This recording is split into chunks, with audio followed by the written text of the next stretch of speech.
You see this little copper tip, Alex? This was a pristine, sharp-edged piece of engineering about 20 minutes ago. Now it looks like a marshmallow that spent too much time in a campfire. I was wondering why you were making those frustrated grunting noises over by the CNC table. What happened? Did you try to cut through a bank vault again? Worse. I got cocky with the standoff distance. I was trying to hand trace a bracket for the old truck, and I let the tip drag across the slag. It's like trying to perform surgery with a lightning bolt, but I treated it like I was doodling with a crayon.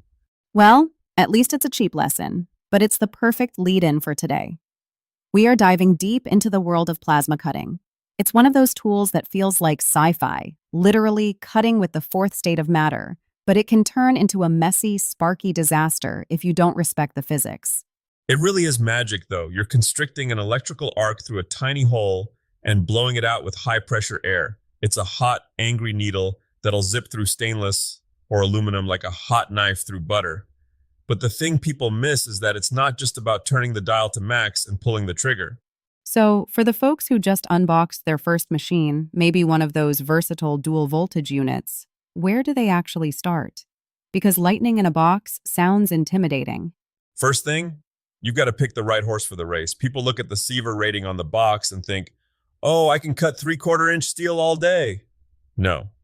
A Sever rating is a polite way of saying the machine will eventually chew its way through that metal, but it's going to look like a beaver with a grudge was involved.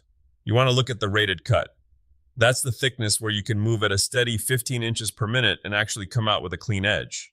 Right, because if you're moving at a snail's pace just to get through the material, you're just dumping a ridiculous amount of heat into the piece. Exactly. You end up with a heat-affected zone the size of a dinner plate, and the metal warps into a Pringle.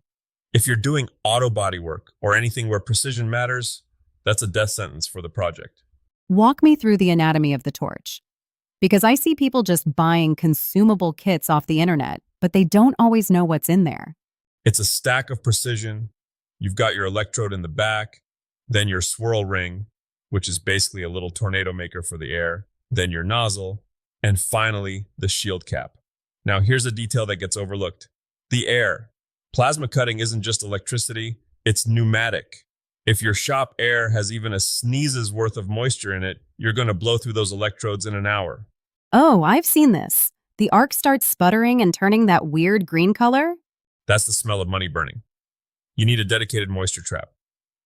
Dry air is the difference between a cut that looks like a laser and a cut that looks like a jagged mountain range. Okay, let's talk technique. I see a lot of beginners, and let's be honest, you on a Tuesday, wrestling with dross. That nasty hardened crust on the bottom of the cut. How do we kill the dross? Dross is the ghost of a bad travel speed. Look, if you're getting low-speed dross, it's thick and globular because the arc is widening out and just melting metal without blowing it through. If it's high-speed dross, it's like a thin, stubborn weld on the bottom because the arc is lagging behind. You're looking for that sweet spot where the sparks are trailing about 15 to 30 degrees behind the torch head. If the sparks are flying straight down, you're moving too slow. If they're spraying back at your face, you're racing. So it's a visual feedback loop. You have to watch the sparks underneath the table, not just the top of the metal. Always. And for heaven's sake, keep a consistent standoff. If you're hand cutting, use your other hand as a steady rest. I like to hook my pinky or the side of my palm on the workpiece, wear a good glove, obviously, to keep that nozzle exactly 1/8 of an inch off the deck. If that height bounces, your bevel angle goes haywire. What about straight lines? My hands aren't exactly surgeon level after 3 cups of coffee. Neither are mine.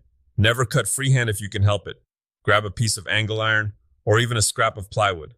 Plasma doesn't care about wood if you're moving fast enough. It won't catch fire instantly. Use it as a fence, but remember the offset. The center of your arc isn't the edge of your torch. You have to measure the distance from the side of the shield cup to the center of the nozzle and adjust your guide accordingly. That looks way too easy when you do it. But what about circles? I've seen those fancy circle cutting jigs, but they look like something you'd find in a clockmaker's shop. You can make one with a scrap of flat bar and a bolt. Drill a hole for a pivot, tack weld a pin at the center of your circle, and just swing the torch around.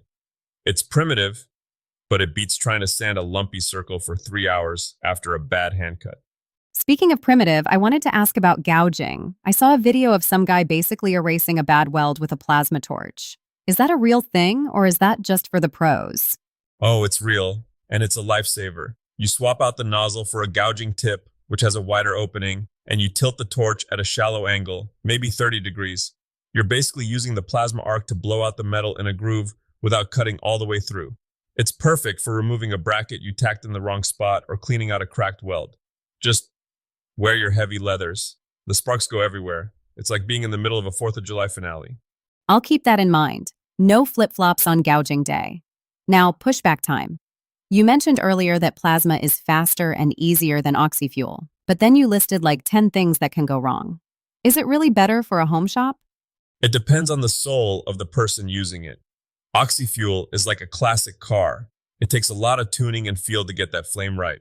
Plasma is like a modern fuel-injected engine. You plug it in, you set the air, and you go. Plus, oxyfuel can't touch stainless or aluminum. It just turns them into a puddle of sadness. Plasma doesn't care. It'll cut anything that conducts electricity. To me, for someone building furniture or working on cars, plasma is the clear winner. And the ground clamp. We haven't talked about the ground. I've seen people clip it to a rusty part of the table and then wonder why the arc is flickering. That's the classic invisible wall. Electricity is lazy. It wants the easiest path. If you clip to a rusty table, the current has to fight through the rust, through the table frame, and through the gap to your workpiece. Clip that ground directly to the piece you're cutting and grind a shiny spot for it first. A solid ground is like a clear highway for the arc. So give it to me straight for the person who's frustrated. They've got dross, they're burning through tips, and they're about to put the machine on Craigslist. What's the one thing that changes the game? Slow down your brain, but speed up your hand. Most people move too slow because they're scared of the sparks. They're hovering, overthinking it, and that's when the heat builds up. Trust the machine. Let that arc lag just a bit, keep your height steady, and listen to the sound. A good plasma cut doesn't roar, it hisses. It sounds like a snake, not a jet engine. I like that. Listen for the snake. Exactly. And when you get a perfect cut and the piece just drops out of the sheet with a little ting on the floor, man, there's nothing like it. It makes all the charred fingertips and ruined nozzles worth it. Well, I think I'm ready to go ruin a few nozzles of my own now. That's the spirit. Just keep your eyes on the sparks and your ground on the clean metal.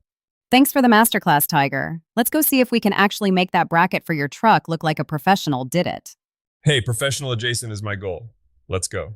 Woodworking is about patience, but metalworking, it's about control. Once you learn to dance with the arc, the metal stops being an obstacle and starts being whatever you can imagine.